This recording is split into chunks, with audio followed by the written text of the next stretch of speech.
Paz do Senhor, gente.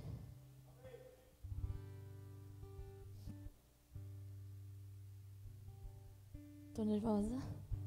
Agora ainda mais, né? Emocionada. Quando eu fico emocionada, às vezes eu até paro de cantar, pregar é mais difícil ainda, né? Mas, amém.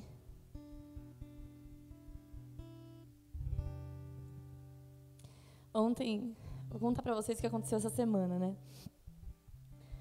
Quando o Lucas falou pra eu pregar, eu não tinha nada já preparado, não tinha... Eu tava assim com coisas no meu coração há bastante tempo.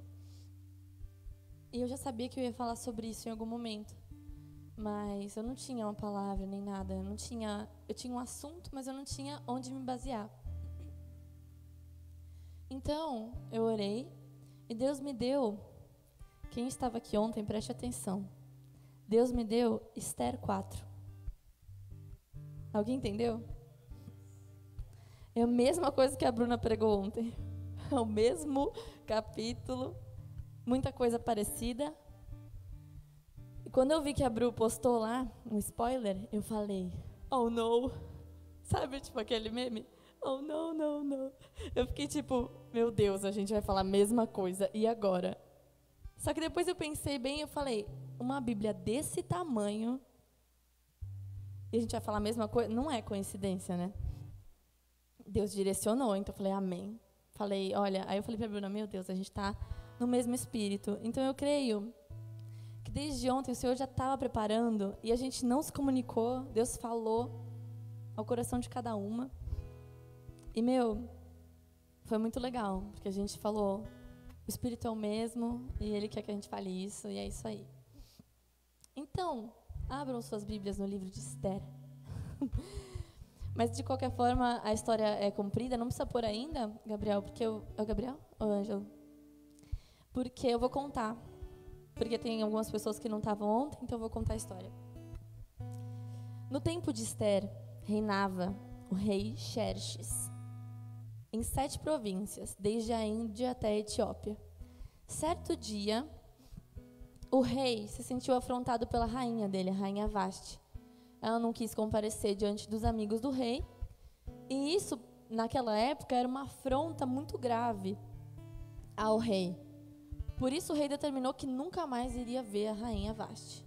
E ele decidiu escolher outra rainha para ele. Então ele mandou fazer uma seleção gigante, tipo um concurso de beleza, sabe? Tipo, todas as candidatas tinham que ser virgens e as mais belas de todo o reino. Para vocês terem ideia, a Bíblia já falou isso. Antes de todas elas serem apresentadas ao rei, elas deveriam completar 12 meses de tratamentos de beleza. 1 ano só de salão de beleza. Com os melhores produtos do reino. Imagina só. Dá para ficar mais bonita, né?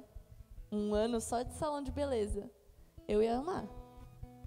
Bom, Esther era uma dessas meninas que estava no meio delas ali, se preparando para conhecer o rei. Só que olha só, ela era uma mulher, uma menina, né, que tinha uma história muito difícil. Ela tinha perdido os pais, e ela bem nova, e ela foi adotada pelo seu primo Mardoqueu. E Mardoqueu e Esther, eles eram judeus, provenientes da tribo de Benjamim. Quando Esther foi levada para o harém do rei, Mardoqueu ficou preocupado. A Bíblia diz que ele ia de um lado para o outro, assim, pensando, o que está acontecendo com Esther? Como é que ela está? Mas Esther estava super bem. Desde o começo, ela já agradou um funcionário do rei, que deu um tratamento todo especial para ela, fez tudo de melhor para ela. Então, Esther, ela sempre conquistava as pessoas. Onde ela estava indo, ela conquistava a galera. Quando então Esther foi apresentada ao rei Xerxes, no versículo 17 do capítulo 2, agora pode pôr. Versículo 17 do capítulo 2. Diz o seguinte: o rei gostou mais de Esther do que de qualquer outra mulher. Ela foi favorecida e ganhou a sua aprovação mais do que qualquer uma das outras virgens. Então ele lhe colocou uma coroa real e tornou-a rainha em lugar de Vasti. Certo dia, então, Mardoqueu ouviu, depois disso aconteceu, a rainha, Esther virou rainha, aí um dia o Mardoqueu, que era o primo dela, como pai, né, o pai adotivo dela, estava no pátio do reino, e ele ouviu, do palácio, né, estava na entrada do palácio, e ele ouviu uma galera planejando matar o rei. E aí ele foi lá, contou para Esther, contou para o rei, e aí eles conseguiram evitar o ataque. Tempo passou, tal, existia um oficial lá, muito reconhecido no reino, que era Amã. Ele era cheio de si, assim, porque ele era exaltado, ele era importante no reino. Então todo mundo se curvava diante dele, mas Mardoqueu não se curvava diante dele. E a Bíblia não diz isso de forma muito explícita, mas a gente sabe que Mardoqueu, ele era judeu. Então ele só se curvaria diante de Deus, do Deus dele, do nosso Deus. Isso afrontava o ego de Amã. E aí o que ele fez? Mandou matar todos os judeus. Se não vão me adorar, vou matar todo mundo. Mardoqueu ficou muito mal, ele ficou depressivo, ele ficou com aquelas roupas de saco lá que eles usavam, tal, quando estavam depressivos, tristes, tal. Quando Esther soube que Mardoqueu não estava bem, ela foi se informar o porquê do seu tio, né, seu primo, tá assim. E Mardoqueu conta que os judeus iam ser mortos.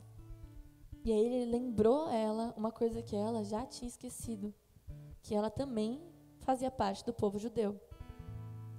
Gente, olha, Esther, ela era parte do povo, ela era judia, mas ela já vivia ali no reino, no palácio, já fazia um tempo. Pelo menos mais de um ano ela estava, porque ela já tinha tido todos os tratamentos, passou um ano, conheceu o rei. Ela estava tendo uma vida de dondoca. Eu sempre falo que eu amo fazer a unha, né? Quando eu estou podendo fazer a unha toda semana, eu me sinto, dondoca. Esther estava, todo dia, vários tratamentos de beleza. Ela estava a rainha. Ela estava super bem cuidada. Ela tinha todas as riquezas ali, porque ela já não era mais uma concubina do rei, ela era a rainha, a esposa oficial do rei. Todas as riquezas também eram dela, ela já tinha se adaptado a viver daquele jeito. Imagina só, mais de um ano vivendo como rainha. Aí o que você acha? Você se acostumaria fácil? Eu me acostumaria super fácil. Belezinha, moleza. Tudo pra mim, tudo de beleza. Lindo, maravilhoso, os melhores tecidos. Mas aí veio essa situação. E diante disso, Mardoqueu insistiu que Esther fosse até o rei convencê-lo a desfazer essa ordem contra os judeus. E se liga no diálogo, agora pode pôr capítulo 4, versículo 9. O diálogo de Mardoqueu com Esther.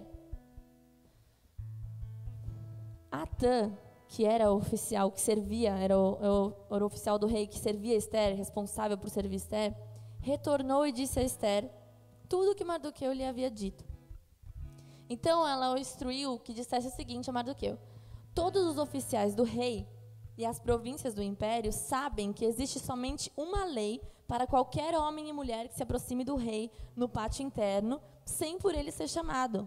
Olha essa lei: será morto, a não ser que o rei estenda o cetro de ouro para a pessoa e lhe poupe a sua vida. E eu não sou chamada à presença do rei há mais de 30 dias, há mais de um mês. Quando Mardoqueu percebeu a resposta de Esther, mandou-lhe dizer o seguinte: não pense que pelo fato de estar no palácio do rei, você será a única entre os judeus que escapará. Pois, se você ficar calada nessa hora, socorro e livramento surgirão de outra parte para os judeus, mas você e a família de seu pai morrerão. Quem sabe se não foi para um momento como este que você chegou à posição de rainha?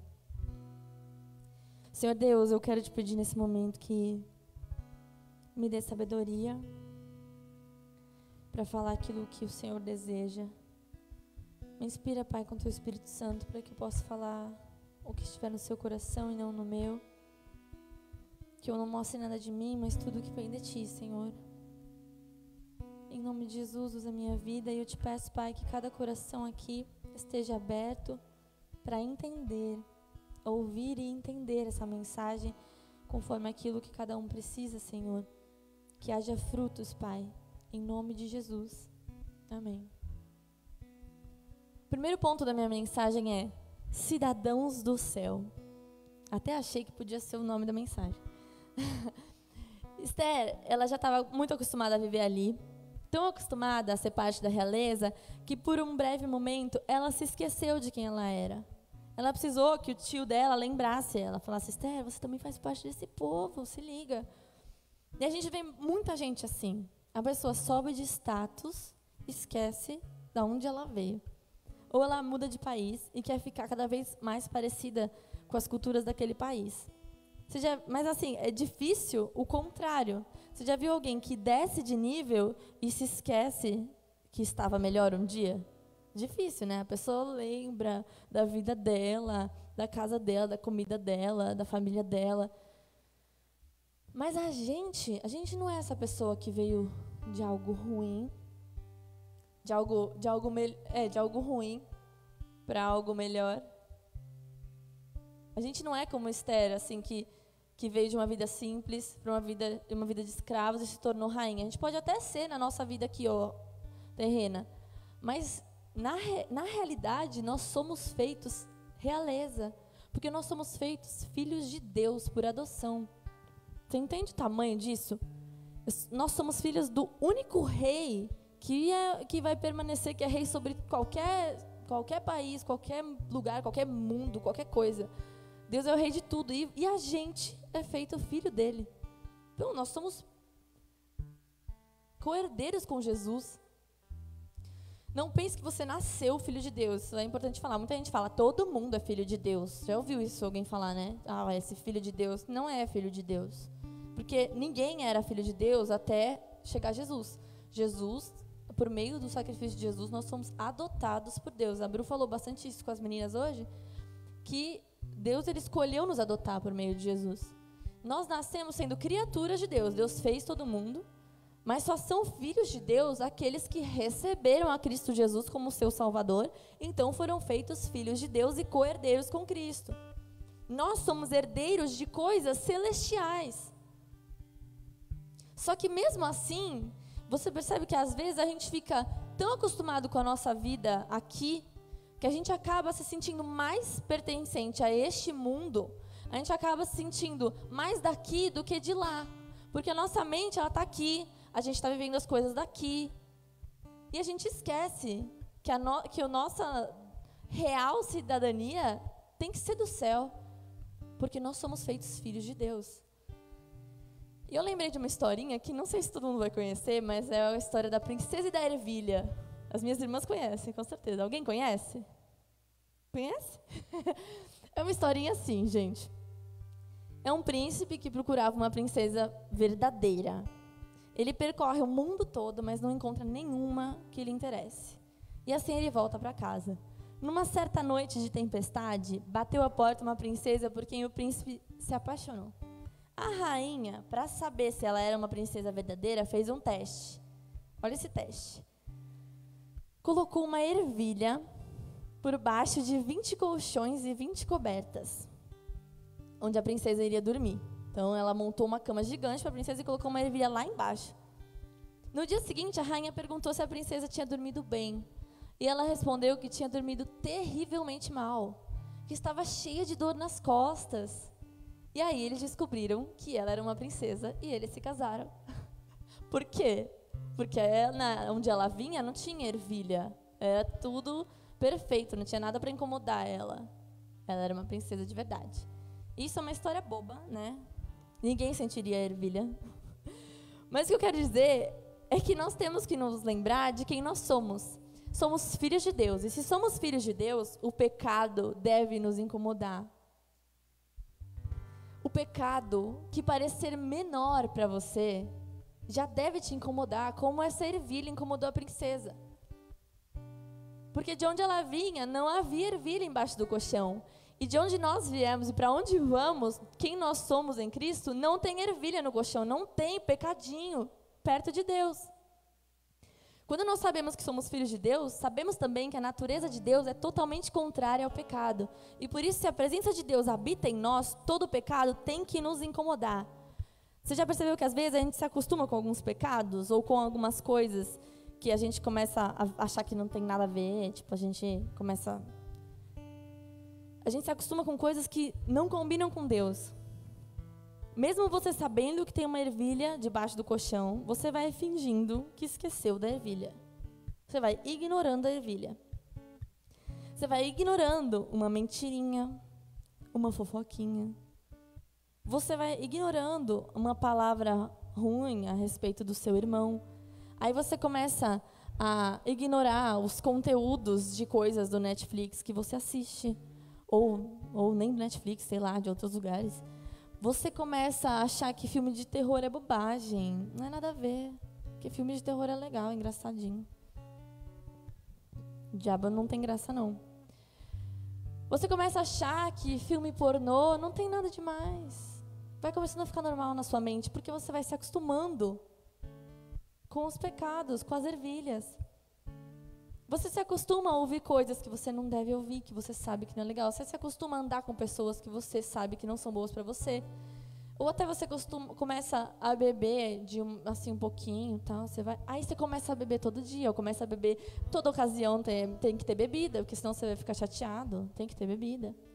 Tudo vai se tornando relativo.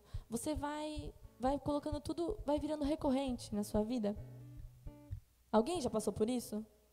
Todo mundo, né? Alguma área da nossa vida a gente já fez isso. Se acostumou com as ervilhas. A gente começa a deixar os mandamentos de Deus relativos. E isso é algo muito perigoso. Tiago 4,4 diz o seguinte: adúlteros, vocês não sabem que a amizade com o mundo é inimizade com Deus? Quem quer ser amigo do mundo faz-se inimigo de Deus. Cara, relativizar os pecados é uma amizade com o mundo. Porque se você é inimigo de alguma coisa, você não quer estar perto daquilo. Se aquilo você repudia. E quando você relativiza, você vai vivendo uma amizade com o mundo. Só que isso gera uma inimizade com Deus. Com Jesus, as coisas não podem ser mais ou menos. A Bíblia diz, seja o seu sim, sim, e o seu não, não. E o que passar disso vem do maligno. Isso a gente usa para a pessoa que fala uma coisa, mente, né? Mas isso quer dizer o quê? Que é ou isso ou aquilo, não tem meio termo. Seja isso, se você não for, se você for mais ou menos, você não é. Diz também que o mono será vomitado. A gente falou disso também hoje. Não dá para você ser relativo com a palavra de Deus. Tem uma frase do C.S. Lewis que diz o seguinte: o cristianismo, se for falso, não tem valor algum. Se for verdadeiro, tem infinito valor. A única coisa que é impossível é que ele seja mais ou menos importante. O que isso significa? É impossível que ele seja mais ou menos importante, porque se ele for mais ou menos importante, você não entendeu o Evangelho. Você não entendeu quem Cristo é.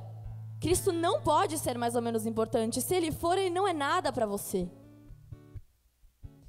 Não dá para ser mais ou menos importante. É tudo ou nada. Enquanto for mais ou menos, você já está declarando que não é nada para você, que não tem tanto valor. Nós temos a identidade do céu e isso não pode ser esquecido por nós. Então, como é que a gente fica nessa sintonia? De ser tão claro que nós não somos deste mundo, de que a realidade do céu é mais real do que as coisas comuns e palpáveis da nossa vida. Quando a nossa comunhão com o céu foi maior do que a nossa comunhão com a terra. E é um desafio, gente, é um desafio. Porque a gente está cheio de coisas terrenas na nossa vida que tomam a nossa mente, que enraizam a gente nesse mundo.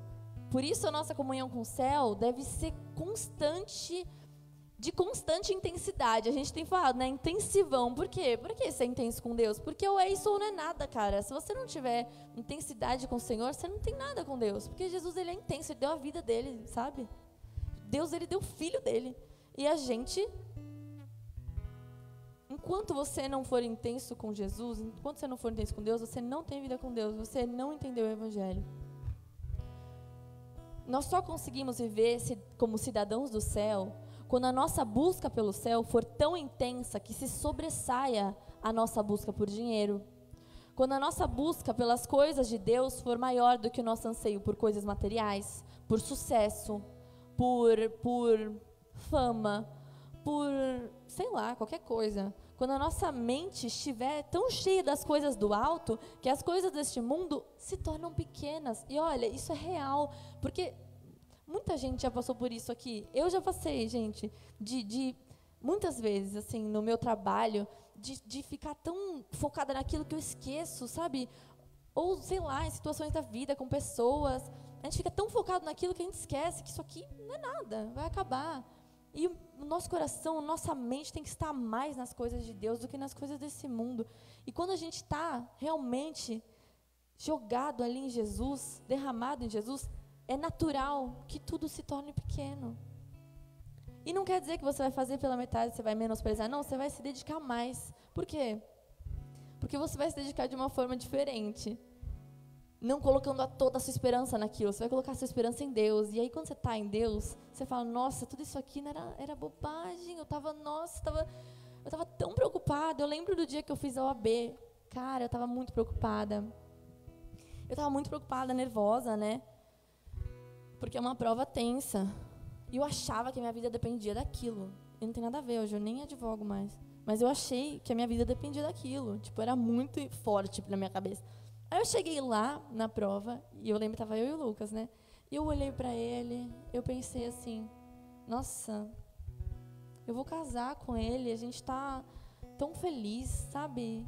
Eu pensei, se eu não passar nessa prova, eu já fiz tudo de melhor, já me dediquei muito. Se eu não passar, eu tenho tanta coisa melhor, tipo, eu tenho coisas muito mais valiosas na minha vida. Vou lá, vou fazer meu melhor em paz, sabe? E aí eu comecei a olhar para as pessoas, assim, eu falei, cara, nem sei quantos desses aqui vão, se Jesus voltar agora, uma galera aqui não vai, a maioria não vai, mas eu vou. Aí eu pensei, nossa, o que é essa prova, cara? Eu vou pro céu, sabe? Tipo, saiu o bicho de 7 cabeças, assim, e virou, eu voltei a entender que, tipo, as coisas mais importantes da minha vida eram pequenas. Porque minha vida é pequena. Quantos aqui leram O Peregrino? Ninguém leu? Eu sei que a Lana está lendo agora, né? Esse livro é muito legal, gente. Aconselho vocês a lerem.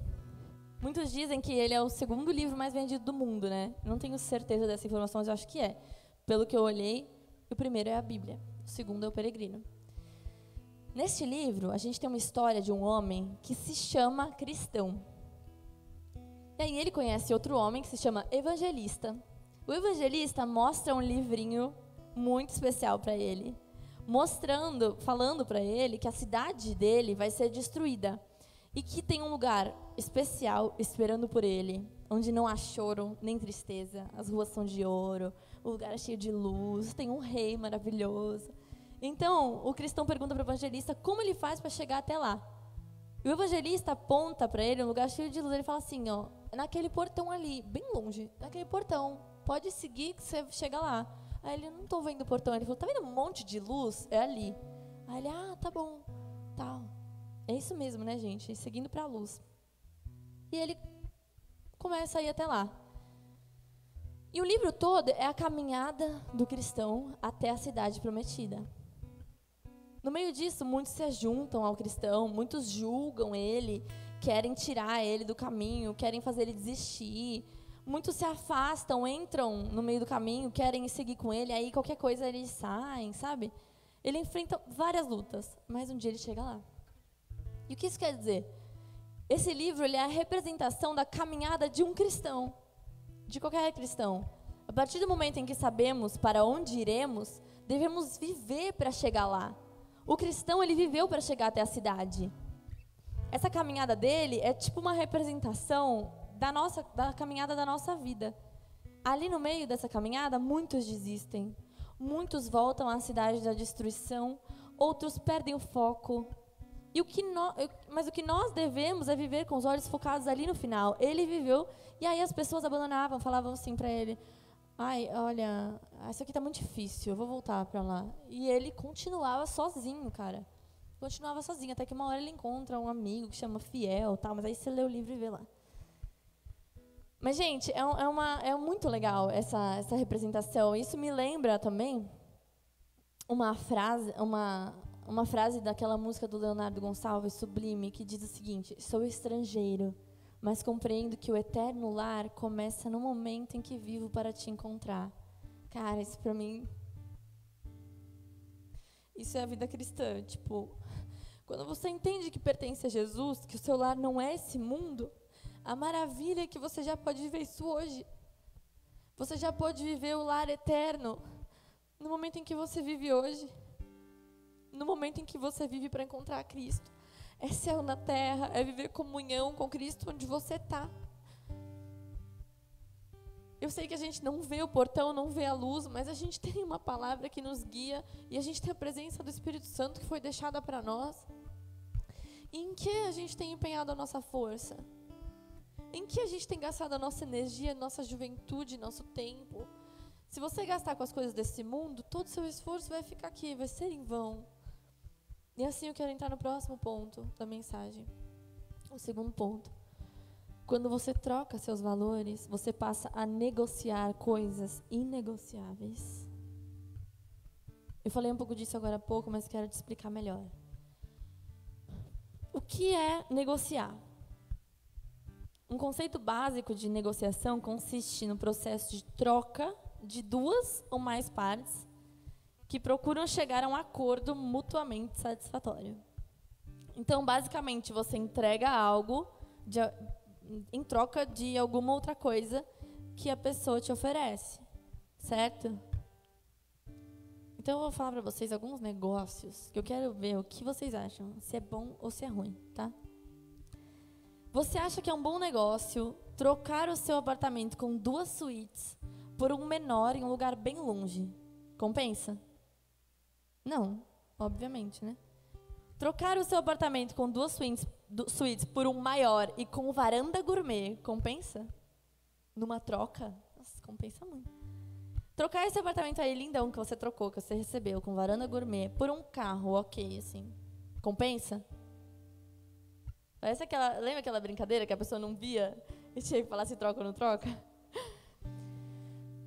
E trocar esse carro por um sofá. Não, o sofá é caro, mas não é igual o carro. E trocar esse sofá por uma bala, compensa? Não. Agora se liga, no momento em que você deixa o pecado tomar lugar de Deus em seu coração, pensa só, essa troca compensa? Alguém acha que compensa? Trocar uma vida de relacionamento com o próprio Deus, por noites de prazer, uma balada com a galera, uma vida de bebida, drogas, sexo imoral, compensa? Se você acha que compensa, eu vou te explicar hoje que não compensa. Às vezes a gente troca Deus até pelas pequenas distrações, né, da vida. Nem é um pecado, às vezes são coisas, a gente deixa Deus de lado. Compensa trocar o seu relacionamento com Deus para viver alguns anos de namoro, transando com a sua namorada antes de se casar? E às vezes sem nem ser namorada, vivendo uma imoralidade sexual, masturbação, pornografia, sozinho na sua casa. Compensa? Compensa trocar o seu relacionamento com Deus para se satisfazer com alguns momentos de prazer? Seja este o prazer qual for, compensa? Cara, não é só um momento. Quando você abre precedentes para você cair, você já caiu, você já está caindo. Você acha que você só cai no pecado, só se afasta de Deus quando você chega a praticar algo? Irmão, você cai no momento em que você começa a ficar procurando as fotos das amigas de biquíni no Instagram, as meninas sensual lá. Não é quando você põe um filme pornô só, é quando você já está abrindo o seu coração para aquilo já vai te tentando, você deu aquela abertura. Você cai quando você começa a pensar demais sobre aquele assunto e você começa a abrir espaço na sua vida para aquilo, aí você já está caindo. Você não cai só quando você realiza o pecado em si, você cai quando você abre a brecha. Não negocie os princípios divinos, os princípios que são de Deus, não são para você negociar. O valor deles é muito maior do que qualquer dessas coisas. Existe um chamado na vida de todo cristão à santidade. Um chamado à santidade que é meu e seu. E por isso, 1 Pedro 1, 14 a 16, diz o seguinte: como filhos obedientes, não se deixem amoldar pelos desejos de outrora, quando viviam na ignorância. Mas assim como é santo aquele que os chamou, sejam santos vocês também em tudo que fizerem, pois está escrito: sejam santos porque eu sou santo. Em 1 Tessalonicenses 4, 3 a 8, diz o seguinte: nós não fomos feitos para as trevas, nós não fomos feitos para o pecado, nós somos feitos para viver em santidade. A vontade de Deus é que vocês sejam santificados, abstenham-se da imoralidade sexual. Cada um saiba controlar o seu próprio corpo de maneira santa e honrosa, não dominado pela paixão de desejos desenfreados, como os pagãos que desconhecem a Deus. Neste assunto, ninguém prejudique seu irmão, nem dele se aproveite. O Senhor castigará todas essas práticas, como já dissemos e asseguramos, porque Deus não nos chamou para a impureza. Olha isso, Deus não nos chamou para a impureza, mas para a santidade. Portanto, aquele que rejeita essas coisas não está rejeitando o homem, mas a Deus que lhes dá o Espírito Santo. Ou seja, aqui diz o seguinte. Ai, esqueci. Onde é?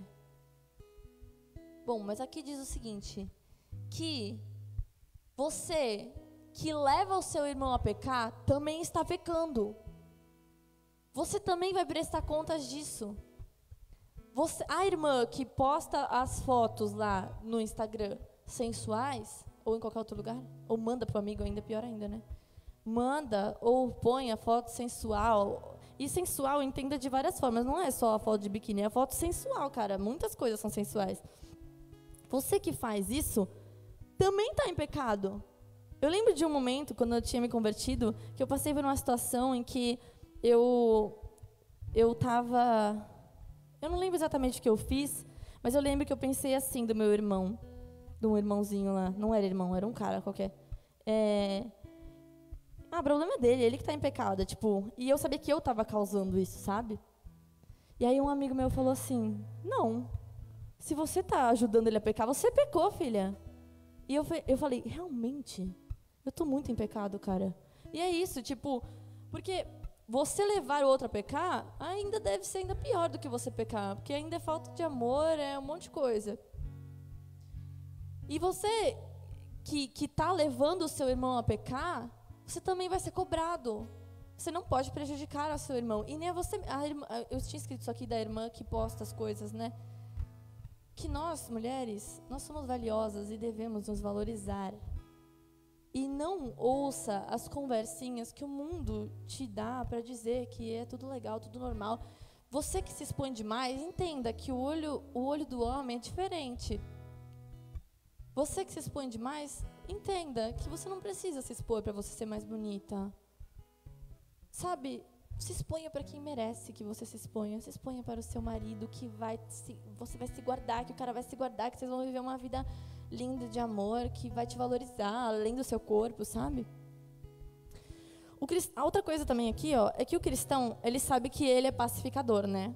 Que deve ser pacificador. Nem todos são, mas deveriam. Bem-aventurados os pacificadores, né? E aí, às vezes, o cristão usa esse versículo para dizer: não vou falar não para o meu irmão, não vou falar não para o carinha, para a menina, porque eu devo ser pacífica. Gente, ser pacífico é diferente de ser banana, bobão.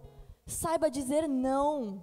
O não é importante, sabe? Para você conseguir permanecer em santidade. Então, quando você estiver face a face com o Pai, você não vai ter que explicar o que os outros fizeram. Você vai ter que explicar o que você vai ter a satisfação do seu para Deus.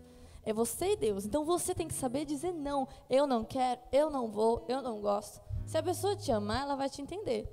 E outra, tem gente que faz a gente exercitar demais nosso não, sabe? Aí fica difícil. Então, para de andar com gente que você tem que explicar toda vez que eu não gosto, que eu não sou, sabe? Se ajuda. Procura gente que te ajuda. Resumindo, esse pedaço aqui. Não pode haver impureza e santidade no mesmo lugar. Essas coisas são opostas, assim como não tem como ter luz e trevas no mesmo lugar. Por isso, não negocie o que é eterno pelo que é momentâneo. Você já deve ter ouvido essa frase, né? Para mim, ela tem muito significado. O momentâneo, ele não é um momentinho só, tipo agora, momentâneo prazer. É a vida. A nossa vida, ela é momentânea.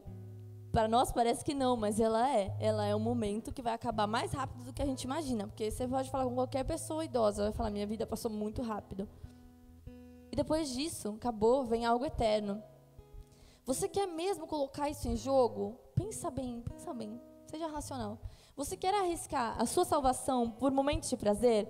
Veja o que vale mais para você. Essa negociação para você, vale a pena? Por isso eu quero dizer para você o seguinte. Ouvi uma frase do pastor Abe Uber, que disse assim, quem confessa a tentação, não confessa pecado. Deu para entender?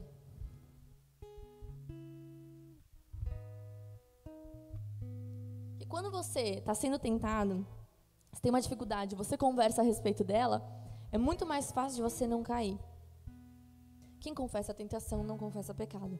Presta atenção, a Bíblia diz o seguinte, quem está de pé, cuide para que não caia. Não é o contrário. Depois que você está caído, você dá um jeito, volta cambaleando. Não, é você que está de pé, cuide para não cair. Porque depois que cair, vai ser mais difícil. Então, cuida para você não cair. Você já está de pé, aproveita e fica de pé. Não deixa cair. Fica olhando no chão, não tropeça. Não é fácil isso, sabe? Eu sei, eu estou falando aqui, mas eu sei que não é fácil. E por isso, por não ser fácil, a gente não pode menosprezar o pecado. Você vê ao seu redor... Olha, eu vou fazer uma pergunta. Quem aqui já caiu? Se você está em dúvida, olha ao seu redor. Está todo mundo de mão levantada. Todo mundo já caiu, cara. Se todo mundo já caiu, você pensa que é fácil não cair?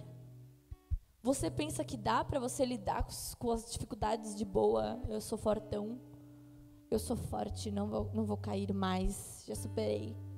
Todo mundo já caiu. E todo mundo que caiu, não caiu pensando que ia cair. A pessoa achou que ia conseguir e caiu. Você só vai conseguir vencer o pecado se você tiver as armas certas para essa luta. Então, quem confessa a tentação, não confessa pecado. A gente já falou muito isso aqui, né? E eu sempre repito, e agora a gente tem até uma caneca para nos ajudar. Deus, Ele coloca pessoas na nossa vida em quem nós podemos confiar, com quem nós podemos contar. E eu acho não, tenho certeza, que você não deve se expor para qualquer pessoa. Mas você também não deve guardar só para você. Não se exponha para qualquer pessoa, porque você vai ser prejudicado. Mas saiba quem Deus colocou na sua vida como auxiliador. Nós, como líderes, às vezes alguma pessoa que você tem na sua vida, que você confia, que você sabe que pode te ajudar, uma pessoa que te abençoa, que é sábia. Às vezes os pais, às vezes um tio, às vezes um amigo. Mas não lute sozinho. Conversa com alguém que vai te ajudar nessa luta. Alguém que seja um exemplo para você, alguém que já superou o que você está vivendo, alguém que tem dado bons frutos. Amém? Em 1 Coríntios 10, 12 a 13 diz: Ele não nos deixa ser tentados de forma que não possamos vencer. Nós podemos vencer. A Bíblia mostra que o próprio Deus nos dá escape e saída. Você também pode vencer, eu também posso vencer. Mas a gente precisa lutar essa batalha, lutar com armas certas. E quais são as armas? Enche-se do Espírito Santo e fuja do pecado. Não menospreze o pecado, brincando com seus limites. Tem uma vez, eu estava com a minha família em Campos do Jordão. Eu e a Gabi, a gente era pequenininha. E eu estava com uma amiga minha maior, né? E a gente estava pulando um murinho. Que pra gente era pequeno o murinho. Mas a Gabi era pequena. O murinho pra ela era grande. Aí pulou, aí eu ajudava, aí pulava. Pulou uma vez, pulou. Quando caiu, pulou, caiu. Se quebrou toda. Abriu o queixo. A gente em campo chorando. Ah, mãe! Ai. E eu me sentindo mal culpada, porque eu que incentivei ela a... Me senti muito culpada esse dia. E por quê? Porque estava brincando com um negócio que sabia que podia machucar. A gente estava ali no limite, pulando o muro. Tipo, ia machucar. Podia machucar. Se não machucasse, se continuasse a fazer uma hora, ia machucar. Então, Não fique brincando com os seus limites. Não queira cair, não fica na beira do precipício que você vai cair. Isso é óbvio, né? Não negocie algo que é muito mais valioso. Não negocie a sua própria salvação. Não negocie o seu relacionamento com Deus. Sabe aquela pessoa que é viciada em jogo? Fica postando cada vez mais. E a pessoa até, ela valoriza, ela tem uma família, tal, mas ela aposta. Primeiro ela posta um dinheiro, aí depois ela posta tudo que ela tem. Aí depois ela posta a casa dela, aí depois ela posta o carro. Ela vai postando. E ela nem sabe mais o que ela está postando. O pecado, ele é assim. Você vai apostando, você vai jogando ali, você vai negociando a sua salvação. Só que ninguém deve valorizar a sua salvação mais do que você mesmo. Então, o que eu faço então para eu não negociar? Mateus 5, 29 e 30. O que eu faço para não negociar? É duro. Se o seu olho... Não, Mateus 5... Foi? 29? Se o seu olho direito fizer pecar, arranque-o e lance fora. É melhor perder uma parte do seu corpo do que ser todo ele lançado no inferno. E se a sua mão direita o fizer pecar, corte-a e lance fora. É melhor perder uma parte do seu corpo do que ir todo ele para o inferno. O que isso quer dizer? Arranca fora o que te faz pecar. É melhor você perder o que for nesse mundo do que você perder a salvação, perder a vida eterna em Jesus. Não arrisque isso. Joga fora, exclui a irmã do Instagram, exclui o Instagram, exclui o YouTube, faz o que precisar. A irmã vai ficar chateada. Não importa, irmã, importa a sua salvação. Chatear o Espírito Santo deve ser a sua maior preocupação. É um lugar que te afasta? Não vai mais. É um amigo, é um grupo de amigos. Lucas tem esse testemunho. Um grupo de amigos que ele nem olhava mais, mas era horrível. Ele o quê? Sai. Perdeu. Ganhou outros amigos, fez outras coisas. Está vivendo hoje. Podia ter impedido ele de viver tudo o que tinha para viver com Jesus, se não tirasse, cortasse. Larga a mão. Corre para Jesus, arranca o que te faz pecar, porque não vale a pena negociar. E se você ficar brincando, uma hora você vai negociar. Não negocie. Outro problema também, muito grave, é aquele irmão que pecou e nunca mais se levantou. Ficou vivendo em função daquilo. O cara caiu em certo momento, se arrependeu, continuou tentando, mas ficou tão preso no sentimento de culpa, que não conseguiu mais andar para frente. E toda vez que vai servir, que vai buscar a Deus, que vai orar, que vai ler a Bíblia, ele se abaixa, se comporta como um nada. Porque ele fala, eu não sou merecedor. Eu não sou merecedor, não dá, eu já fiz muita coisa errada. E eu sei que você já ouviu isso, mas, novamente, ninguém é merecedor. Já passou. Já passou, levanta e anda. A culpa que te coloca para baixo te impede de viver os sonhos de Deus. É a voz do diabo atrapalhando a sua vida. E você dá chance a ele, você ouve ele e você não faz nada. Se levanta. Enquanto sua mente estiver mais focada no passado, você vai estar menosprezando o que Cristo fez naquela cruz. Você está fazendo exatamente o oposto que Jesus queria. Ele veio para tirar o nosso fardo, nos libertar, nos conduzir ao Pai. Ele já pagou o preço por nós. Mesmo sabendo de tudo o que você faria, onde você iria, Ele escolheu pagar em seu lugar. Portanto, se você não superar e começar a viver o hoje, você vai estar declarando que isso não é tão importante assim na sua vida. Lembra da mulher de Ló? Deus mandou eles para outro lugar para salvá-los.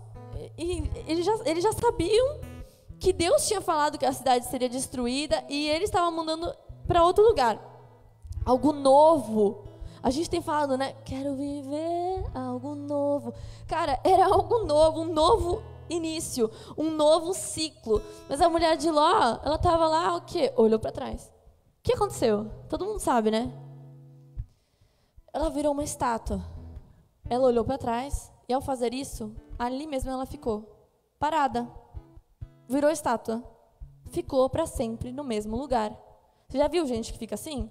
A pessoa errou, a pessoa não conseguiu sair daquilo. Ela continuou com a mente naquilo. E ela ficou parada, porque ela está olhando para trás.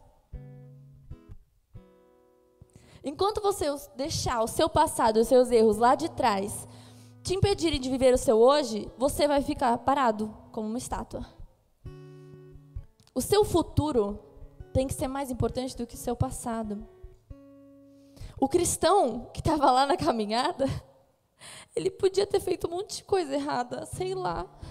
Mas ele olhou uma nova esperança, ele olhou a luz e ele falou, eu vou para lá, sabe? E vieram situações difíceis, mas ele só continuou indo, não parou. E tem até um momento em que ele dorme, um monte de coisa acontece com ele. Porque ficou lá parado, sabe? Não é para parar. Para que você vive hoje? Se você se arrepende do que você fez, do seu passado, como você pretende solucionar isso? Ao fim da sua vida, você vai ter coisas que você se arrependeu e coisas que você vai olhar e vai falar, que bom que eu fiz isso. Que vão gerar recompensas eternas, galardão, sabe? Vidas para Jesus. Se você deixar o seu passado te parar, você não vai viver essas coisas novas. Você vai viver em função daquilo. E o que passou já foi. Viva o hoje, o tempo que você tem hoje, com o foco no alvo, que é Cristo. Você imagina só, quando Paulo se deu conta do que ele fez? Se ele parasse por conta da culpa dele. O cara, olha, tinha uma pessoa que tinha do que se envergonhar. Era Paulo. Pensa no seu pecado aí. O de Paulo foi, olha, para Jesus deve ter sido, para Deus ali deve ter sido muito triste. Porque Paulo matava um monte de cristão. Quer dizer, eles iam para a glória, mas assim, não estava ajudando o reino, não estava ajudando a galera a ser, alcançada. Paulo matava os cristãos. E hoje ele era um deles agora. Imagina você vem para a igreja e você matou um monte de gente da igreja. Imagina que dificuldade você superar isso. Olhar, tipo, a mãe sem o filho. Cara, eu matei. Meu, que difícil se perdoar, né? Mas Paulo, imagina, se ele tivesse vivido a vida dele, remoendo as coisas que ele fez, ele não teria sido nada do que ele foi. O que Paulo fez? Ele se torturou? Ele deu a vida dele pela causa. Ele deu a vida dele pela dos outros. Ele viveu a vida dele para que outros conhecessem a Cristo. Não deixe o seu passado determinar mais as suas atitudes do que seu futuro. Prossiga para o alvo, para alcançar a coroa da salvação. Amém? E eu vou para o terceiro ponto. Não subam ainda. Não é sobre você. Esse é o tema dessa mensagem. Tem tudo a ver com ele. Nós vivemos uma geração, você vai concordar comigo, acostumada a ter tudo para si, a ser servida. Eu faço o que eu quero, eu faço o que eu gosto, porque meu coração mandou, meus sentimentos mandaram. E é isso aí, eu vou fazer o que eu estou a fim de fazer. E tem 1000 justificativas para isso. Alguém aqui já viajou de avião? Já viajaram? Quando o avião decola, a gente vê as coisas normais, a janelinha, né? Aí começa a decolar, vai diminuindo. Você vai vendo cada vez mais longe. As pessoas vão ficando pequenininhas, minúsculas, até que uma hora não dá pra ver mais ninguém. Aí você começa a ver os carros, mas aí uma hora nem os carros. Aí você começa a ver uma cidade, mas aí uma hora você começa a ver nada. Você começa a ver um monte de demarcação borrada, assim, você não sabe mais o que é cada coisa, não dá pra ver mais nada. Só que cada pessoinha dessa tem o mundo inteiro dentro de si, uma vida toda. Ela é uma formiguinha ali. Só que mesmo ela sabendo que ela é só uma pessoinha nesse mundo gigante, nesse universo, né? Porque o mundo é só um pedacinho. Mesmo ela sabendo disso, ela ainda acha que ela é o centro do universo. Eu justifico as minhas coisas porque eu vou fazer do jeito que eu quiser, porque eu sou demais, eu amo fazer isso. E é isso aí. Ninguém tem que falar nada do que eu devo fazer ou não devo. Não devo satisfação para ninguém. Não sou obrigada. Tudo gira em torno de si mesmo. E na atualidade a gente vê isso cada vez mais forte e mais frequente. E parece que é muito legal, né? As pessoas fazem uma propaganda e que isso é ótimo. Cada um faz o que quiser. Em Romanos, capítulo 1, do 20 ao 32, gente, esse aqui é um texto grande, prestem atenção, mas é pesado. Paulo já falou que isso ia acontecer pra gente, olha só. Pois desde a criação do mundo, os atributos invisíveis de Deus, seu eterno poder e sua natureza divina têm sido vistos claramente, sendo compreendidos por meio das coisas criadas, de forma que tais homens são indesculpáveis. Olha só, tipo assim, todos os homens podem ver quem Deus é. De forma que essas coisas que eles fazem, esses homens, são indesculpáveis, porque, tendo conhecido a Deus, não o glorificaram como Deus, nem lhe renderam graças. Mas os seus pensamentos tornaram-se fúteis e o coração insensato deles obscureceu-se. Dizendo-se sábios, tornaram-se loucos e trocaram a glória de Deus imortal por imagens feitas segundo a semelhança do homem mortal, bem como de pássaros, quadrúpedes, répteis. Por isso Deus os entregou à própria impureza sexual, segundo os desejos pecaminosos do seu coração, para a degradação do seu corpo entre si. Trocaram a verdade de Deus pela mentira. Eles negociaram a verdade de Deus pela mentira. Adoraram e serviram a coisas e seres criados em lugar do Criador, que é bendito para sempre. Amém. Por causa disso, Deus os entregou a paixões vergonhosas. Até suas mulheres. Olha só o que a galera fez, começou a fazer. As mulheres trocaram as relações sexuais naturais por outras, contrárias à natureza. Da mesma forma, os homens também abandonaram as relações naturais com as mulheres e se inflamaram de paixão uns pelos outros. Começaram a cometer atos indecentes, homens com homens, e receberam em si mesmos o castigo merecido pela sua perversão.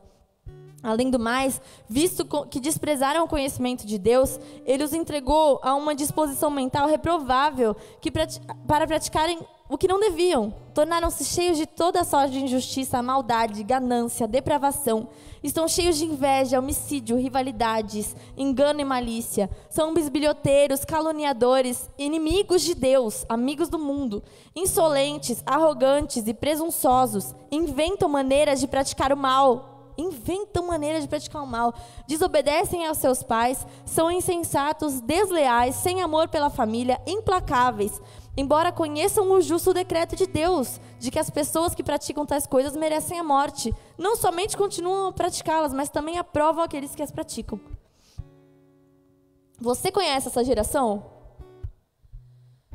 Eu conheço.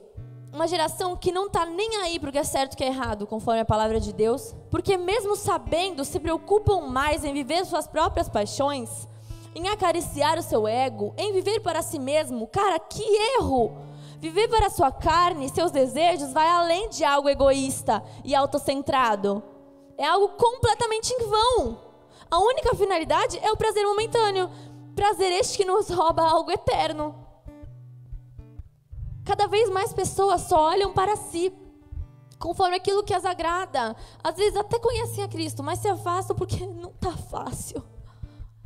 Só vão querer voltar para a igreja, para a comunidade, para perto de Jesus, se alguma coisa as agradar. Se Deus mover o céu e aparecer um anjo para a pessoa. Se Deus falar, irmã, filha, venha, por favor, eu amo você. Ela fica esperando.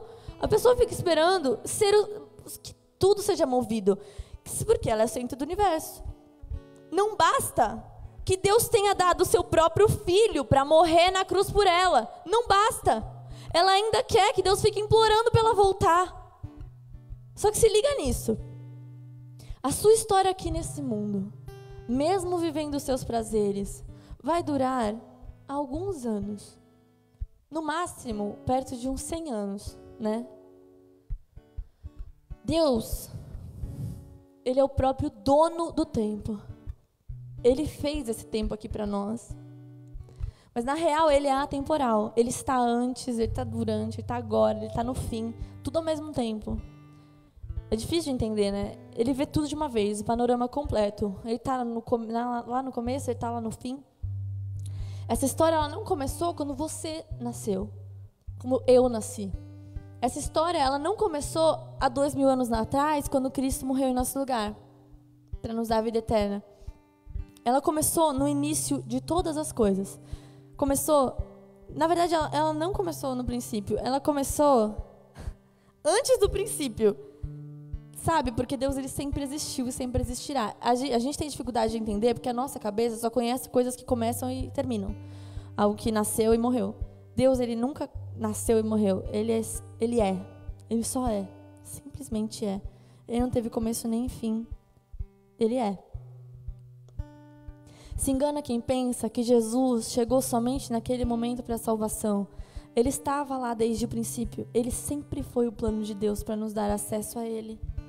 E hoje, no tempo da graça, depois de a gente já ter visto a Bíblia, já um monte de coisa acontecer, a gente já viu tanta coisa, sabe? Tantas promessas, a gente já está já chegando no final. No tempo da graça. Depois de tanto já ter acontecido, no momento em que a gente aguarda a conclusão, a busca da igreja, nós ainda somos pessoas egocêntricas o suficiente para pensar que a nossa vida é o centro de tudo. Que os nossos desejos são motivo suficiente para vivermos o que quisermos. Que os sentimentos do momento são uma desculpa satisfatória para justificar nossas atitudes. Eu já cansei de encontrar com gente que eu falei, cara, vai para Jesus. Você está esperando? Ai, não dá. Eu não tenho amigos, eu não estou afim. Ai, tá muito difícil. Tudo bem, cada um tem sua escolha. Mas entenda que essa desculpa não é satisfatória. Nunca vai ser. Você pode até se enganar. Mas Deus sabe que você podia voltar. Deus sabe que Ele te deu palavra, que Ele pôs pessoas na sua vida. Ele sabe. E a gente acha que as nossas desculpas são boas para justificar nossas atitudes. Entenda. Não é sobre você. Não é sobre mim. Não é sobre nós. Tudo se resume a Ele. E nos foi dada, através dEle, a oportunidade de a gente fazer parte dessa história. A gente ouviu, né, muitas pregações, muita gente falando hoje em dia que nós somos o ponto fraco de Deus, nós somos os amados, nós somos maravilhosos, nós não somos a razão. A única razão é Ele. A única razão dele ter feito esse mundo, feito a gente, é para que Ele tenha pessoas que queiram o adorar do lado dele. A gente estava conversando hoje à tarde com as meninas, né? Por que Deus deixou a gente viver tudo isso? Por que Ele permitiu que a gente vivesse essas coisas? Por que Ele já não fez a gente tudo para adorar Ele? Deus, Ele quer pessoas que escolham adorá-lo, mesmo diante de tudo isso, que não negociem, que ao encontrarem a palavra, verem quem Ele é, falem assim, cara, encontrei tudo. Nada que eu tiver aqui vou negociar, porque isso aqui é muito mais valioso. Ele quer pessoas assim, ó, que olhem para Ele, Pai, nossa, eu só quero você, sabe? Agora eu entendi que o resto da minha vida não tem graça, só quero você. Ele quer essas pessoas assim. Ele podia ter feito um monte de gente só para adorar Ele, podia. Ele não quis, Ele quis gente que amasse a Ele. Tem uma história que eu ouvi, que eu contei para algumas pessoas, que é assim, uma esposa e o marido estavam com problemas. E chegaram pro pastor, acho que foi o Luciano Subirá. E ele falando assim, o cara, pastor, essa mulher, ela sempre me pediu para ir no supermercado com ela. O desejo dela era que eu fosse no supermercado com ela. Aí um dia eu resolvi ir, e ela tá toda brava comigo. E ele falando um monte, mó bravo e tal. E a mulher, o pastor falou, irmã, pode falar. Ela falou assim, pastor, eu nunca quis que ele fosse no supermercado comigo. Aí o pastor falou, pô, me ajuda a te ajudar. Tipo, ele tá falando, irmã, você tá mentindo pra mim. Ela falou, não, eu não queria que ele fosse no supermercado comigo. Eu queria que ele quisesse ir ao supermercado comigo. Porque ele foi lá e ficou tipo assim, vai logo. Tipo assim, mal, assim, ele não queria estar ali, sabe? Tipo, ela falou, eu não fiquei feliz de ver ele assim, eu não tava feliz. Eu queria que ele estivesse lá, porque ele queria estar comigo, me ajudando, não sei o que lá. Deus, Ele é assim, Ele quer pessoas que queiram estar com Ele. A razão de todas as coisas é Ele, não é você. A gente nem merecia. E mesmo sabendo de tanto, ainda a gente quer servir a nós mesmos. Nós queremos servir a nós mesmos. Ele nos abriu um caminho, nos convidou para fazer parte dessa história, uma história de salvação de almas, há uma história de um caminhar para o céu, de um caminhar para povoar o céu, a história do universo, a história da eternidade. Ele abriu espaço para nós. Tiago 3, 13 e 14 diz o seguinte: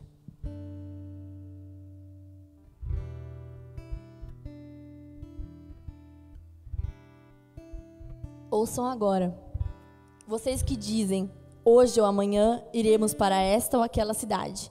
Passaremos um ano ali, faremos negócio, ganharemos dinheiro. Vocês nem sabem o que acontecerá amanhã, que é a sua vida. Vocês são como uma neblina que aparece por um pouco de tempo e depois se dissipa. Vocês são como uma neblina, tipo assim, nada. A vida de vocês é como uma fumaça. Acaba rapidinho, ó. Temos pouco tempo. O que você tem feito com a sua vida? Com a sua chance? Vivido para si? Para quê? Qual é o sentido? Não viva para os poucos anos da terra, viva para a eternidade. Aproveite a chance que te foi dada e agradeça pelo fato de que você pode ser incluído nessa história, na história de Cristo. Você ouviu isso? Gente, isso tem que fazer você tremer. Que privilégio, cara. Eu sou incluída na própria história de Deus, na história do próprio Deus, naquilo que Ele me escolheu para eu ter algum papel aqui. Isso tem que ser muito grande para você. Não espere o tempo passar para você perceber que ganhou o mundo perdendo a alma. Não espere os seus dias passarem para perceber que só vale a pena se for por Ele. Pode parecer demorado, né, a vida, mas na realidade ela passa muito rápido. E a única história que permanece até o fim é a dele. É uma história eterna. Você vai fazer parte? Você está pensando, é difícil demais e eu não vou conseguir passar por tanta luta, tanta tentação. Olha o que a Bíblia diz em Romanos 8:18. Romanos 8:18. Portanto, considero que os nossos sofrimentos atuais não podem ser comparados com a glória que em nós será revelada. A natureza... Não, é só isso. Considero que os nossos sofrimentos atuais não podem ser comparados com a glória que em nós será revelada. Isso tem que ser muito grande, cara. Nenhum sofrimento. E, consequentemente, nenhuma alegria. Porque os nossos sofrimentos, às vezes, roubam a nossa alegria. Mas, cara, nada vai se comparar com a glória que será revelada. Nada se compara. Parece que a maioria de nós já está tão enraizado nesse mundo, na sua casa, que as coisas aqui já são tão mais profundas. E a gente se acostuma a pensar na igreja como algo bom para nós, que a gente sabe que é certo e que é errado, que a gente vem, ouve uma palavra boa para nós, fala com pessoas boas para nós e volta para casa e segue a vida do jeito que é bom para nós. Deus nunca quis isso para nós. Ele quer um relacionamento tão apaixonado que em todo lugar, em todo momento, nós vivemos para vê-lo. Só que a gente se apaixona por Jesus, fica super impactado, aí vai passando tempo, os dias, e a gente vai se apaixonando por muitas outras coisas também. A gente vai construindo coisas que a gente ama muito. Tanto que muitos, sério, gente, muitos hoje nem gostariam que Cristo voltasse agora. Porque eles já amam tanto as coisas dessa terra, amam tanto quanto Jesus, quanto amam Jesus, ou até mais. Só que você lembra do que Paulo diz? Para mim, o viver é Cristo e o morrer é lucro. É tipo assim, eu estou tão submerso, tão entregue a Cristo, que viver para qualquer outra coisa já não tem mais valor para mim. Porque hoje eu entendo que só há valor em Cristo. Eu conheci a única coisa que me traz vida eterna, a única pessoa que me transforma, a única esperança que é eterna. Se eu não viver para isso, minha vida não tem significado nenhum. Para mim, o viver é somente Cristo, o morrer é lucro, pois estarei com Ele. Tem um missionário que eu sigo no Instagram, ele é bem famoso, chama Chileno Vergara. O cara e a esposa dele vivem para isso. E isso é muito claro para nós. Todo mundo fala, nossa, o cara vive para isso, o cara só faz isso da vida.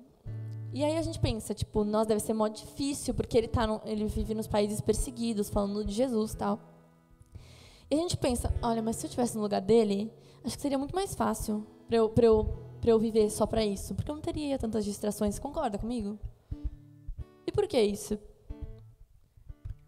parece que é não mais fácil de ir, tudo tranquilo, porque ele passa por muitas dificuldades. Mas assim, parece que é mais fácil de focar na eternidade ali. Porque aquele povo onde ele está é totalmente diferente dele. Tudo ali é diferente. As pessoas, as crenças, as comidas, os lugares, a rua, tudo é diferente. E todo dia, quando ele sai da casa dele, ou até dentro da casa dele, ele se lembra que ele não pertence àquele lugar. E ele vai de um lugar para o outro. Ele fala, eu não sou daqui, eu não pertenço a este lugar. Então onde eu pertenço? Pertenço a Cristo, pertenço ao céu. E a única coisa que ele está fazendo ali é servindo a Deus. Né?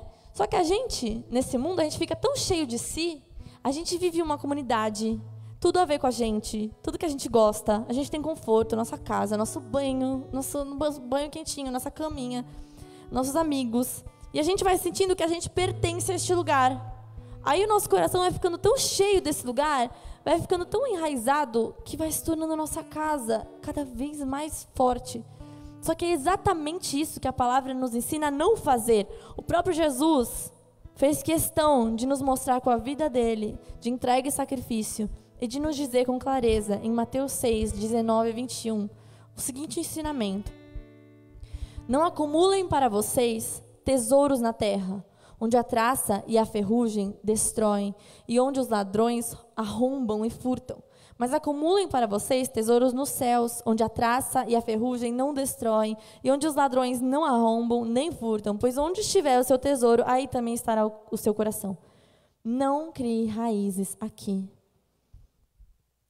Grupo de louvor, vocês podem subir também. Não criem raízes aqui. Vivam para a eternidade. Onde estão as suas raízes hoje? Eu vou contar para vocês uma dinâmica que acho que todo mundo já conhece, é bem famosa, mas que quando eu ouvi, falou bastante comigo e eu nunca mais esqueci. Que é o seguinte: vocês estão vendo aqui, acho que vocês já devem ter ouvido, mas sempre é bom. Vocês estão vendo aqui essa corda, né, que é o meu microfone, o fio do microfone. Vocês estão vendo aqui, ó, ela vai até lá. Finge que essa corda não tem fim, ela é eterna, tá? Ela é só isso. A nossa caminhada, ela é assim. A gente tem esse pedacinho aqui, que é não o microfone todo ainda, pode pegar só essa parte prateada aqui, ó, do microfone, que é só esse pedacinho pequenininho. É a nossa vida na Terra. E aqui a gente tem um ponto em que depois disso vem a eternidade e não acaba mais. E a gente vive uma vida focada aqui, ó. Tem gente que fala assim, cara, eu vou trabalhar muito, vou guardar dinheiro, que depois eu vou aproveitar, eu vou dar as coisas para os meus filhos, eu vou fazer de tudo, tal, eu vou viajar, eu vou... e fica pensando aqui e tal. E a pessoa tá tão focada nisso aqui, no que ela faz, nessa partezinha aqui, que ela tá achando que isso aqui é isso aqui, né? De tão gigante. Só que na real, depois que acabar aqui, ó, vem tudo isso. Não acaba mais. E às vezes essas pessoas, elas estão tão focadas aqui que elas olham pra gente que tá vivendo pra eternidade e falam, nossa, que burro, né? Só vai pra igreja, só fica tomando café com a galera, só fica se preocupando em levar as pessoas para Jesus. Ai, meu, nossa, tipo, esse cara é chato, fica com a Bíblia e tal. Só que imagina só, que burrice. Porque a gente que vive aqui, pensando naqui, é muito mais valioso. Porque depois, o que a gente fez aqui determina o que vai rolar nesse tempo todo aqui, no resto da eternidade. E se você viver pensando nisso aqui, só aqui, que acabou aqui, o que vai acontecer com o resto? Para onde você vai? Você sabe, né? Para longe de Deus. E agora, voltando para a história de Esther, ela estava assim, desse jeito. Ela estava acostumada a viver para si mesma. Viver para seus prazeres, recebendo os tratamentos de rainha. E quando ela se vê numa situação em que ela pode salvar o povo, ela pensa nela primeiro.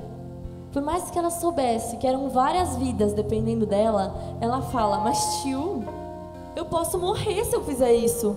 E ele tá tipo, se liga menina, todo mundo aqui vai morrer se você não fizer nada. Você tá pensando só em você? Esther capítulo 4, versículo 12 diz assim: quando Mardoqueu recebeu a resposta de Esther, mandou dizer-lhe o seguinte: não pense que pelo fato de estar no palácio do rei, você será a única entre os judeus que escapará. Pois, se você ficar calada nessa hora, socorro e livramento surgirão de outra parte para os judeus. Olha essa fé. Vão surgir, vai ter socorro, vai ter livramento. Mas você e a família de seu pai morrerão. Quem sabe se não foi para um momento como este que você chegou à posição de rainha. Gente, o reino de Deus, ele vai continuar crescendo.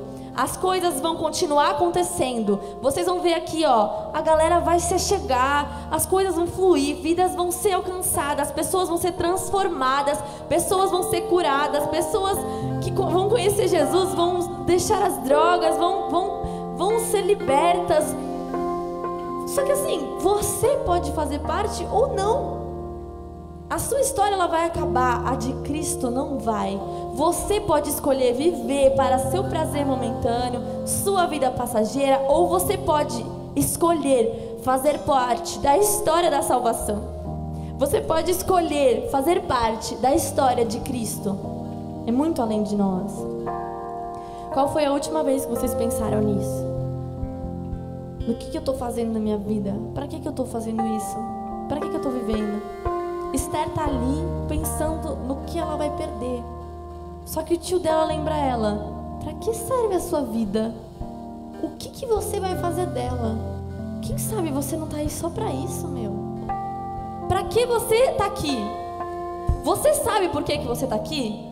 Que diferença a sua vida tem feito para o reino? Você tem participado da história de Cristo ou você tem observado a história de Cristo passar na sua frente? Você vem na igreja e observa as coisas acontecendo, mas você não faz parte. O que você acha dentro de você? Você tem feito parte da história de Cristo? O que você tem feito para o reino? Qual foi a última vez que você pensou no impacto da sua existência no reino? Qual foi a última vez que você pensou no fim da história? No dia em que você vai ver Jesus? Porque de uma forma e outra, todo mundo vai ver Jesus. Uns com alegria, outros com grande medo, grande pesar, quando ouvirem e lembrarem o que fizeram das suas vidas, o que fizeram com a chance que tiveram, com aquilo que Deus entregou. Porque você está aqui hoje, você está ouvindo essa mensagem, Deus te entrega isso. Deus está te entregando, é mais um convite. Você quer fazer parte da minha história? Imagina, cara, Jesus aqui, ó. Gente, imagina, porque Ele está aqui. A gente não... Alguns veem, mas nem todo mundo vê, né? Mas assim, Ele está aqui. Imagina Cristo aqui, porque eu não quero que seja eu, nem um pouco. Eu quero que... Porque eu não consigo fazer nada por mim mesma. Eu quero que você veja Cristo aqui falando: você quer fazer parte da minha história? Você quer fazer parte dessa história? Porque se você quiser, tem lugar para você. Tem gente que nem pensa nisso. Tá aqui no culto pensando qual filme vai ver quando chegar em casa. Mesmo sabendo que a gente está em um intensivão em que podia estar adorando a Deus para viver tudo isso. Cara, a eternidade vai vir. A porta ainda está aberta hoje. Jesus ainda não voltou e você ainda tem vida. Cara, hoje é o dia que você pode escolher o que fazer com a sua vida. Quem você vai ser. O que você faz hoje. O que você vai fazer para o reino. Quem você vai ser em Jesus. Qual o propósito de Deus na sua vida? Qual é a relevância da sua vida no reino? E hoje você tem essa oportunidade. O que você faz hoje nessa vida reflete na eternidade. O que você faz hoje nessa vida pequenininha reflete a eternidade, na eternidade, ecoa lá. Jesus diz o seguinte: quem, pois, me confessar diante dos homens, eu também o confessarei diante do meu Pai, que está no céu. Mas aquele que me negar diante dos homens, eu também o negarei diante do meu Pai. Olha o peso disso. Se você hoje me confessar, e não é só hoje, mas é na sua vida. Hoje é um momento em que você pode fazer isso. Me confessar diante dos homens, ou seja, ultrapassar a sua vergonha e dizer para todo mundo: eu quero, entendeu? entendeu? Se você pegar e falar, eu quero fazer parte dessa história, eu confesso a Cristo diante dos homens, pode ter certeza, cara, você vai chegar lá e olha a promessa. Eu te confessarei diante do meu Pai. Eu vou chegar e vou falar, Pai, esse aqui é meu filho, pode entrar, abre a porta, eu conheço ele. Ele me confessou, eu confesso ele diante de ti. Mas se você o negar, ele vai lembrar. Ele vai falar, sinto muito. Eu fiz tudo para você estar aqui. A minha parte eu fiz. A sua você não fez. Hoje você pode escolher confessar a Cristo como seu Salvador. Que alegria ainda você ter essa chance. Que alegria você ter vindo aqui ouvir essa mensagem.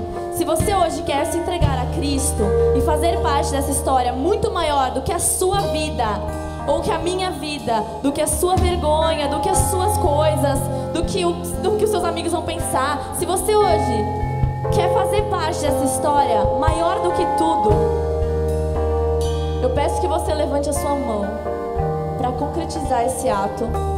Glória a Deus, de confessar diante dos homens a Cristo Jesus como seu Salvador. Levante sua mão.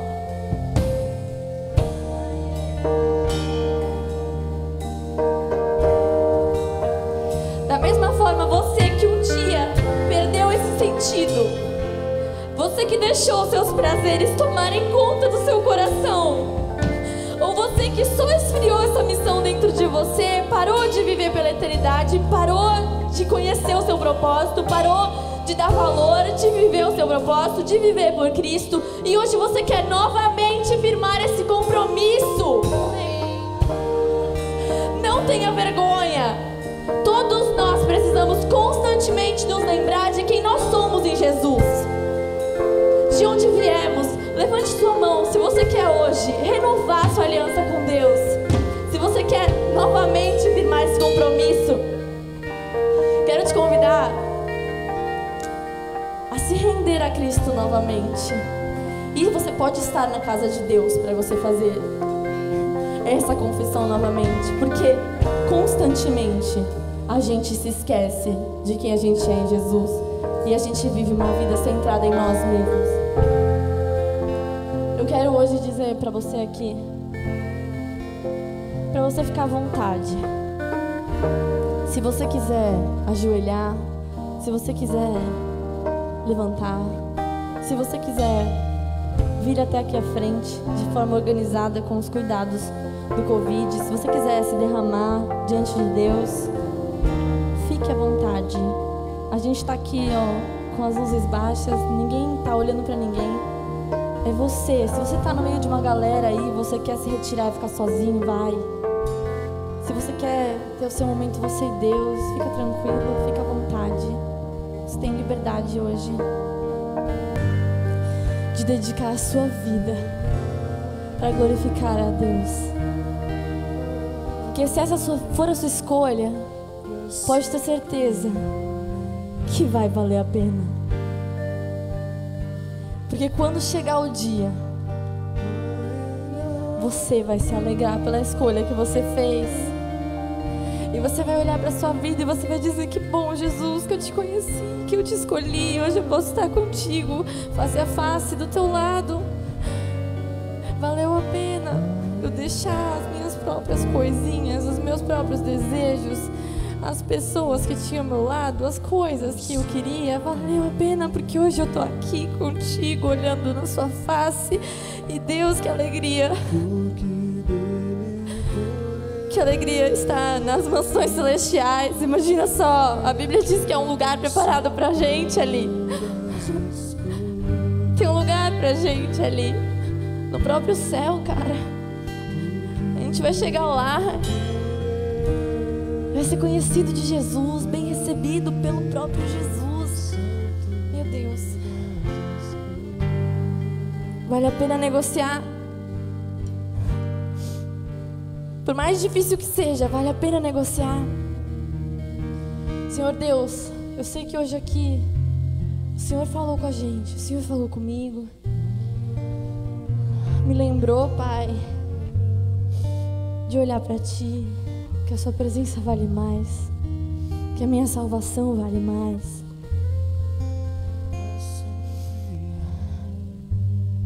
Do que a minha própria vida. Deus, que juntos aqui como igreja a gente possa dedicar as nossas vidas e fazer disso ainda maior, Pai. Fazer dessa história, Senhor, a gente quer participar dessa história, Pai. Obrigada por nos convidar, por nos dar o privilégio de podermos participar da história, de divulgar, Senhor Jesus, o Teu amor. Esse é o melhor convite possível. E mesmo assim, Pai, o Senhor sabia dos nossos problemas, e o Senhor mesmo assim escolheu a gente para isso. Obrigada por essa chance, Jesus. Nos ajuda a honrar isso, Pai. Nos ajuda a honrar com a nossa vida, a dedicar tudo que temos, tudo que somos a Ti, a parar de criar desculpas que para nós parecem satisfatórias, Pai. O Senhor nos conhece, nos ajuda a passar por isso, a ponto de dedicar o que for preciso, a ponto de dedicar a nossa vida. No fim das contas, Esther lembrou de quem ela era. O tio dela lembrou ela. Seja você também essa pessoa que lembra os seus irmãos de quem eles são, com amor. Mas lembre que a sua vida lembre as pessoas que existe um céu, que você vive para isso. E quando ele lembrou ela falou: realmente, pode ser que eu esteja aqui só para isso. Se for preciso morrer, eu vou morrer. Se for preciso, eu vou. E ela foi. E o povo judeu foi salvo através da vida de Esther, porque ela dedicou a vida a isso. Que você e eu estejamos dispostos a dedicar a nossa vida como Esther, como Paulo, pela salvação de outros. Jesus, obrigada, Jesus. Trata os nossos corações, que hoje, Pai, essa mensagem tenha frutos, Senhor. Aqueles que se entregaram a Ti pela primeira vez, Senhor, ajuda na caminhada, coloca pessoas ao seu redor, Pai, dá forças para que permaneça em Ti, Pai. Em nome de Jesus, vai revelando mais e mais quem Tu és, Senhor. E aqueles que hoje voltam, ou se comprometem novamente, ou simplesmente se lembram de quem são, dos seus propósitos, Senhor, abraça esses Teus filhos. Abraça, Senhor. Renova mesmo, Deus. Lembra das promessas, lembra dos propósitos, Senhor. E que hoje seja um marco para levantar pessoas que vivam para Ti, que valorizem mais a Tua presença do que os seus próprios bens, do que a sua própria vida. Em nome de Jesus. Como um coral, você pode cantar isso? A Ele a glória.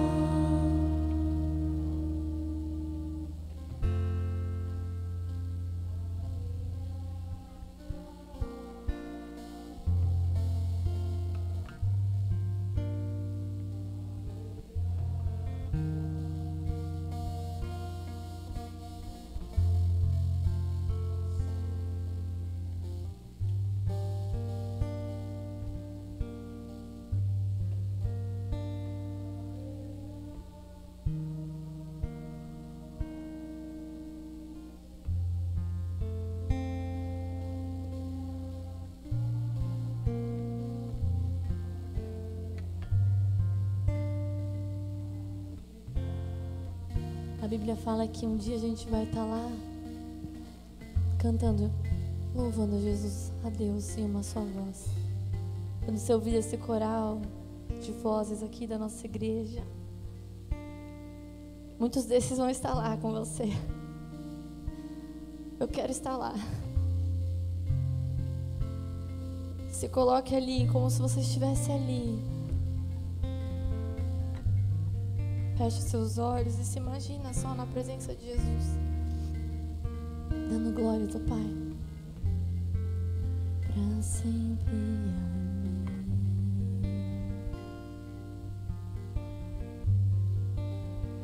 A Ele a glória.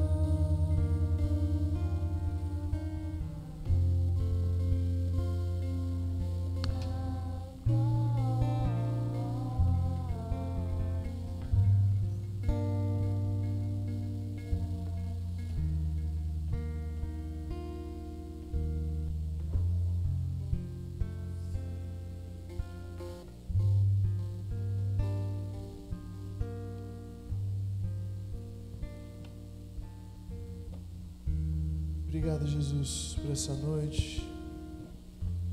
Obrigado por ter usado a vida da tua serva nessa noite dessa forma tão poderosa, Deus. Sabemos que essa não é uma mensagem nem um pouco gostosa de ouvir, mas é uma mensagem tão necessária, Deus. Desperta-nos para isso, Jesus.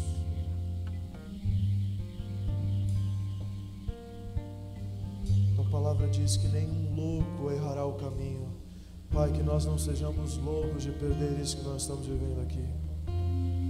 Que nós não sejamos loucos de não guardar aquilo que o Senhor tem falado nos nossos corações, Deus.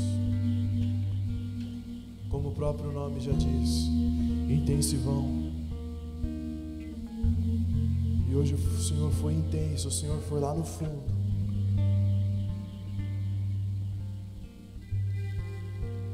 Eu oro por essas vidas aqui, Deus. Enche os teus filhos com o teu Espírito Santo, Pai. Ensine-os. Nos ajude a manter, a guardar a sua fé, Pai. Para que quando aquele grande dia chegar, nós possamos ouvir da boca do Senhor: servo bom e fiel, entra no gozo do teu Senhor. Servo bom e fiel, vem aproveitar agora.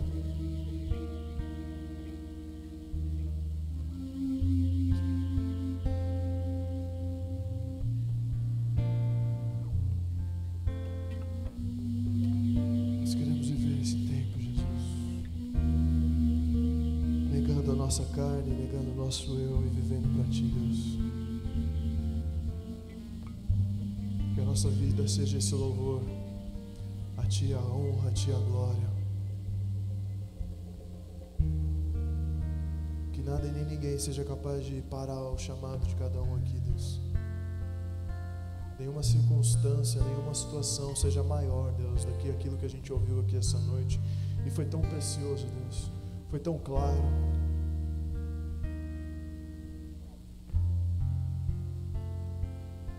Pai, eu oro para que o Teu Espírito Santo reveste a nossa vida, para que lá fora, na hora que estiver embaçado, falando português bem claro, Deus, porque é embaçado, na hora que estiver bem embaçado, a gente possa olhar para Ti e dizer: não, a minha vida eu considero perda, a minha vida eu considero perda depois do que eu vivi contigo, depois do que eu experimentei, depois do que eu vivi, eu considero perda. Eu oro por uma unção nova sendo derramada sobre esses jovens, Deus, sobre a Tua igreja. A palavra de Deus diz: jovens, vocês são fortes. Eu creio numa geração que pode transformar a situação que a gente tem vivido. Galera, Deus está operando, Deus está fazendo. Pessoas estão sendo curadas, e isso nos mostra quanto pessoas também precisam ser curadas aí fora. Se revista desse poder, para que a sua ferida cicatrizada seja remédio para outro lá fora. Não desperdice aquilo que o Espírito Santo tem derramado sobre a sua vida. Não desperdice aquilo que o Espírito Santo tem derramado sobre a sua vida. Obrigado pela Tua presença, Pai. Eu oro para que o Senhor continue falando, continue ministrando os nossos corações nesses próximos dias, Pai. Continua tratando, Pai. Em nome de Jesus. Desse intensivão saiam pregadores, saiam missionários, saiam evangelistas, Pai. Saiam pessoas cheias do Espírito Santo, Deus.